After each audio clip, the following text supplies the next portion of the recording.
Everything's fine. You've said that, haven't you? Maybe today. Maybe just 5 minutes ago. But deep down, you know it's not fine. Something's broken. Something's burning.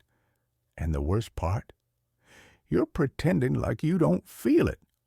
Welcome to the moment where everything feels like it's falling apart. This is not the part where we sugarcoat the pain. This is the part where we face it head on. Have you ever felt like the world is collapsing in on you? You wake up and it's like your chest forgot how to breathe. The phone rings and you flinch. You're surrounded by people and yet feel totally alone. Nothing is working.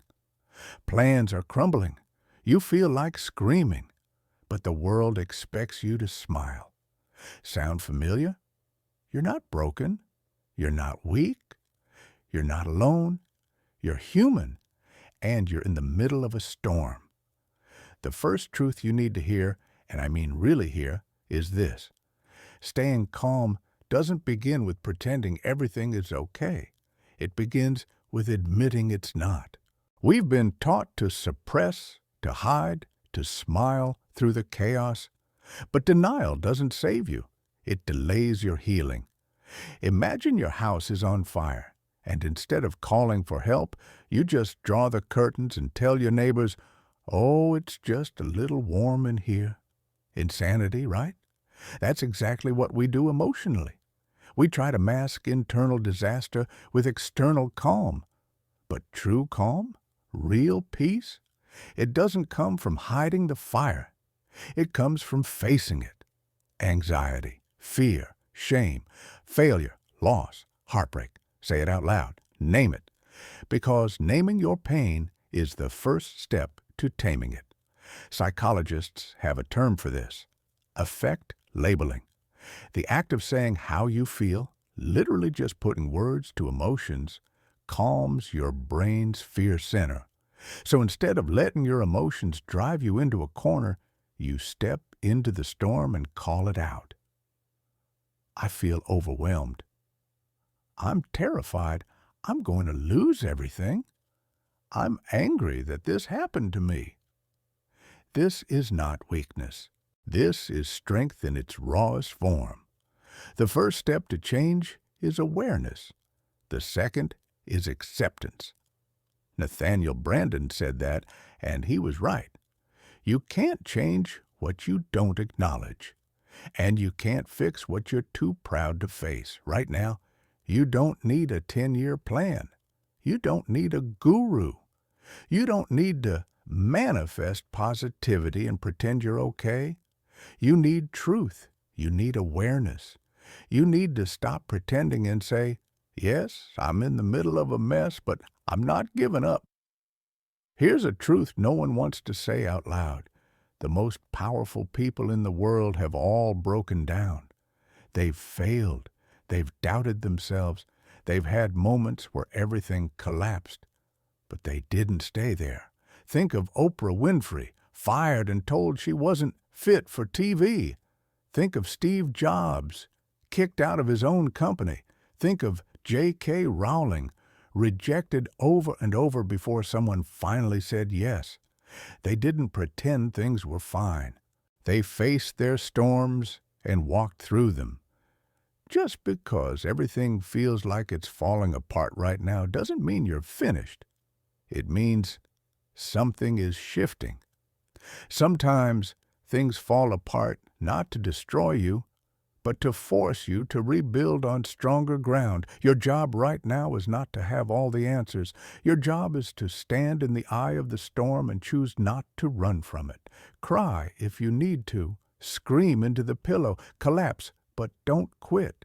Because this moment, the one that feels like it might break you, might just be the one that builds you. Stop asking, "Why me?" and start asking, "What now?" The question, "Why me?" locks you in victimhood. It chains you to the past. But what now? That opens the door to power. What can I control right now? What's one thing I can do today in this moment? What part of this chaos can I turn into clarity? Because calm doesn't come from controlling the world. It comes from controlling your focus. You don't have to have it all figured out. You just need to stop lying to yourself. No more pretending. No more smiling through the pain. This is the moment where you get honest. The storm is real. The damage is real. But so is your strength. You've survived every single bad day before this one. You've gotten through 100% of your worst nights. And you'll get through this one too, not by ignoring it, but by staring it in the eye and saying, I see you, I feel you, and I'm still standing. This isn't the end of your story. It's the beginning of a powerful chapter. You can't stop the storm. You can't control what happened to you. You can't undo the betrayal. You can't erase the loss. You can't magically fix the chaos around you. But what you can control, what you must control, is how you respond. Because life isn't about what happens to you. It's about what you do when it happens. The world is falling apart? Fine. Let it fall. Your job is not to glue the sky back together. Your job is to find stillness in the middle of it all. Because real power begins the moment you decide to pause before you panic. Let me repeat that. Real power begins the moment you decide to pause before you panic. Right now, you feel like you're drowning. You feel like you're suffocating under the weight of everything going wrong. But what if I told you that the secret weapon you need isn't force or fury, it's stillness? Yes, stillness, silence, that rare sacred space between stimulus and response, that quiet moment where you don't react, you choose. Most people skip that space. Something happens. They explode. They scream. They run. They hide. They lash out. But the people who master their lives, the ones who stay calm while others crumble, they live in that space. Viktor Frankl, a Holocaust survivor who endured the worst kind of suffering a human can experience, said it best. Between stimulus and response, there is a space. In that space is our power to choose our response. In our response lies our growth and our freedom. You want freedom from anxiety, from chaos, from fear? Find that space. Guard it. Live in it. Breathe in it. Because in that space, you take your power back. That's where calm begins, not outside, but inside. Not after the world calms down, but the moment you decide to calm yourself. So how do you do it?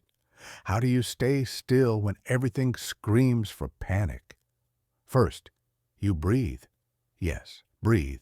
Sounds too simple, right? But your breath is your anchor. In chaos, it's your first weapon.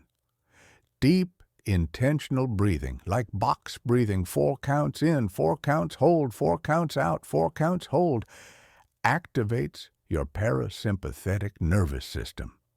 It tells your body you're safe. It overrides panic. It clears the fog. You're not helpless. You have a reset button, and it's in your lungs. Second, you step back. Physically, if you can. Mentally, if you must. You interrupt the spiral. You say, this is happening, but I don't have to respond yet. You create space between you and the chaos, space between you and the email, space between you and the argument, space between you and your own racing thoughts. In that space, you ask yourself powerful questions. Is this worth my energy? Am I making a decision from fear or from clarity? Am I reacting out of habit or choosing with intention? These questions don't just calm you, they wake you up. Third, you remind yourself, you are not your emotions. You are not your thoughts. You are the observer of both. Anger rises, notice it. Don't become it. Fear grips you, witness it. Don't wear it like skin, let it pass. Emotions are like storms. They roll in, and if you don't chase them, they roll out. But when you grab them, fight them, or act on them without pause, they control you. Stillness is the opposite. Stillness says, I see you, emotion, I hear you, but I don't take orders from you.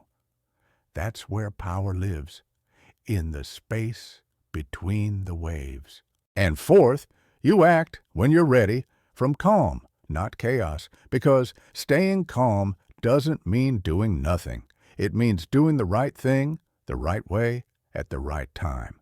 Calm is not weakness, it's precision, it's clarity, it's strategy. Think of the elite Navy SEALs. They train for chaos. They don't scream. They don't rush. They breathe. They observe. They move with purpose.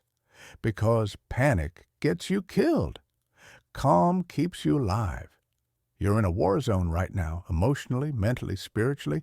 You need that level of control, that level of discipline, that level of poise. Because here's the truth no one tells you. Calm is a practice, not a personality trait. You don't have to be born with it.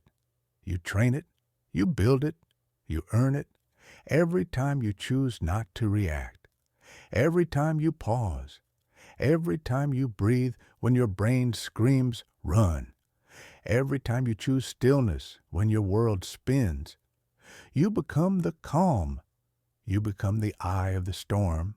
And when you master that, when you no longer fear your emotions, when you no longer react out of impulse, when you no longer let chaos dictate your peace, then you are unshakable. Then nothing outside of you can destroy the power inside of you. So no, you can't stop the storm, but you can stop it from destroying your mind. You can stop it from hijacking your peace. You can stop it from stealing your response. This is where everything changes. Not out there, but in here. In your mind, in your body, in your breath, in that sacred second before you react. Because that second is where calm begins. And calm? Calm is where power lives. Pain, it's real, it's sharp. It shows up uninvited and refuses to leave quietly. It sits with you at night. It wakes up with you in the morning, and everything in you wants to push it away, numb it, hide it, escape it. But here's the truth you've probably never been told straight. Pain isn't the enemy. Pain is information. Pain is power if you're brave enough to face it. You want to stay calm when everything's falling apart? Then stop running from the pain and start using it. Because when you stop hiding from what hurts, you start building what heals. Think about it. Every great transformation in your life started with discomfort. That time you got rejected, it woke you up. That failure, it forced you to grow. That betrayal, it taught you exactly who you'll never be again. Pain is not punishment. It's a catalyst. But most people miss the gift because they're too busy avoiding the discomfort. They drink it away. They scroll it away. They laugh it off, pretend it doesn't exist, slap a fake smile on and say, I'm fine, when they're anything but fine. That doesn't make you strong. That makes you stuck. Growth doesn't happen in the absence of pain. It happens in the confrontation with it. You want to stay calm in the chaos? Then stop letting pain scare you. Let it teach you. Let it show you what matters. Let it break the things inside you that were never meant to stay. Pain strips away the lies. It peels back the masks. It exposes the weak foundations so you can build stronger ones. And yes, it hurts like hell. But so does transformation. So does healing. The difference is, healing moves you forward.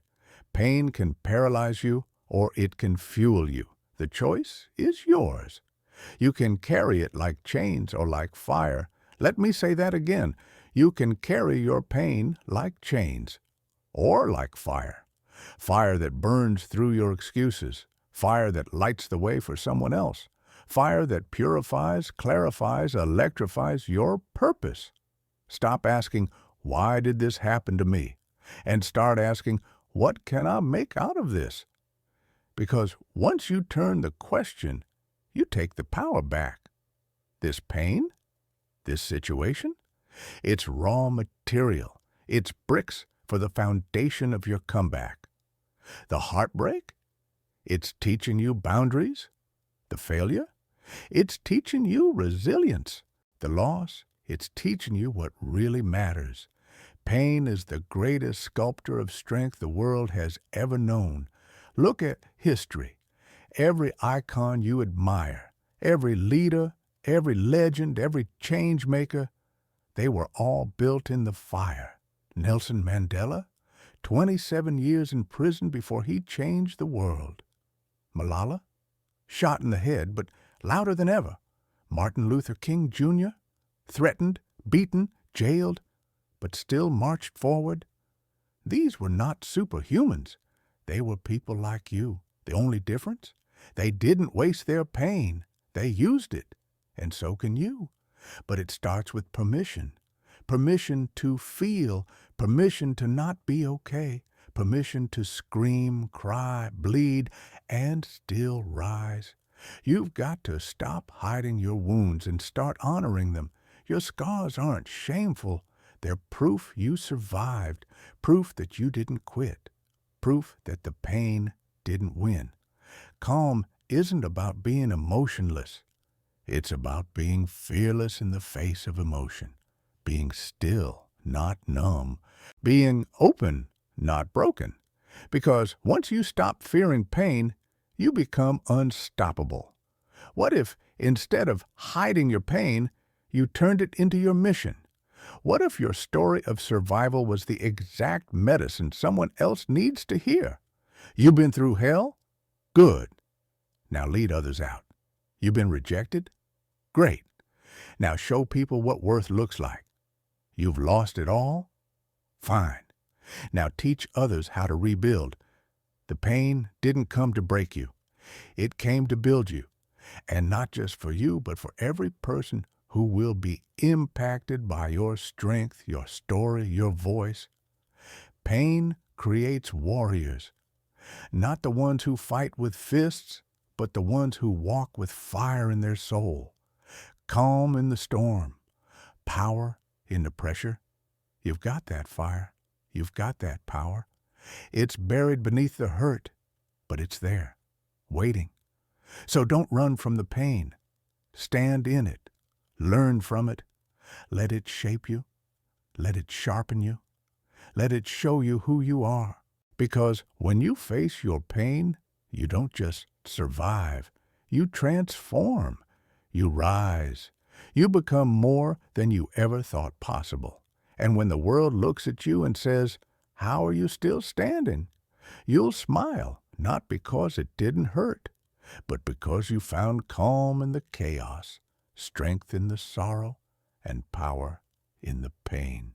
Everything's broken. The pieces are all around you. Your plans, your dreams, your confidence, shattered like glass on concrete, and you're standing in the wreckage, wondering if it's even worth trying again.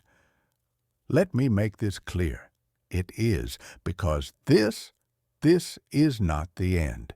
This is the ground zero of your next chapter. You don't rebuild when things are perfect. You rebuild when everything's collapsed.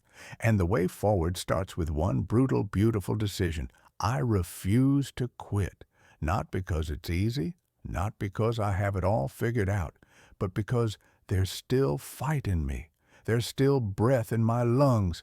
And as long as I'm breathing, I'm building. Do you hear me? This is not the time to shrink. This is not the time to disappear. This is the time to rise. The world might have knocked you down, but you are not done. Rock bottom is a foundation if you choose to build on it. And yes, it will hurt.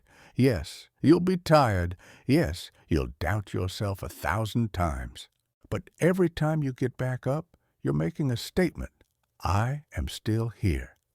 Every step you take from this point forward is a rebellion against every voice that told you it was over. It's easy to rise when the path is smooth, but to rise when the world is on fire, that's power.